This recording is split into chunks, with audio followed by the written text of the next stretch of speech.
Why is Airphysio needed? Our body is amazing the way it cleans out our lungs and removes particles and foreign pathogens like viruses and bacteria from the lungs. We have a process called the mucociliary escalator.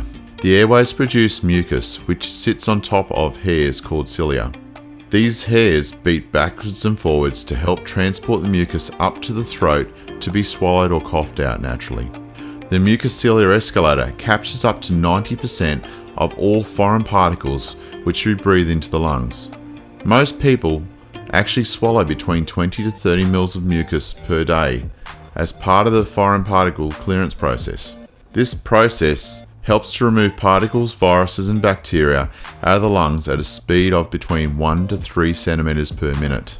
The problem is that sometimes our lungs are bombarded with large numbers of particles like smoke, pollution, bacteria and viruses over a longer period of time. This may lead to an excessive amount of mucus creation. The mucus becomes contaminated and changes colour from a clear fluid through to yellow, light green and then dark green.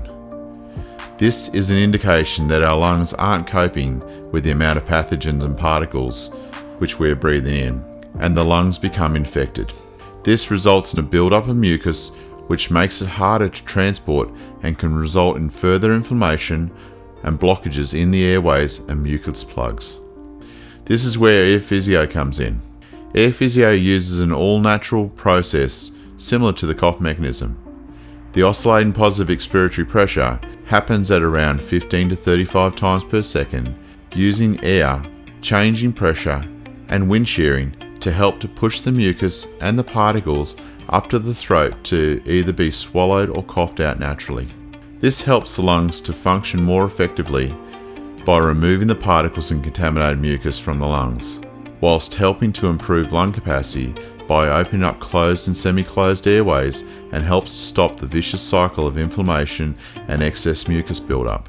This excess mucus buildup can lead to the loss of lung function.